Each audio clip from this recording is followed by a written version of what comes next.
What's going on, everybody? Sonar here, FLW Pro Circuit Angler and Navionics Pro, and this is one of my favorite times of the year to fish. Springtime is just a very predictable time period for bass fishing because those fish have one thing on their mind: making babies, making more of those baby bass. That's all they have on their mind.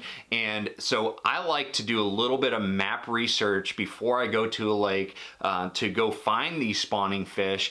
And it's very, very simple this time of year. There's really two things that I tend to focus on when it comes to finding the right areas. And I'm using my Navionics web app on my computer or my Navionics mobile app on my phone or tablet to find these areas.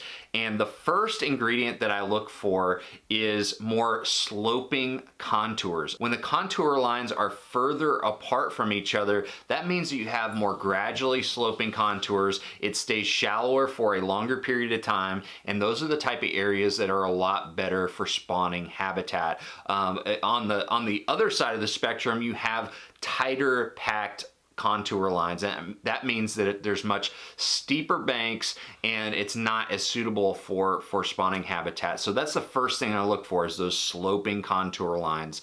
And then the next thing that I like to look for is protected bays, pockets, and creek arms that are protected from a north wind. This time of year you have a lot of cold fronts coming from the north, and when you have that cold wind blowing from the north, that tends to blow a lot of cold water and really mix up the silt in bays and pockets that are on the south end of a lake. So I like to focus my energy on the northern parts of the lake, and not just the northern parts of a lake. I'm talking about if you have a big long creek arm that has a bunch of pockets on both the south side of that creek or the north side, I'm going to be focused on the north side where those pockets are more protected from a northern wind and those major cold fronts. And they also get a lot more sunlight to warm the shallows during the spring. So overall, it's all about sloping contours and finding those protected pockets, bays, and creeks to find the perfect spawning habitat.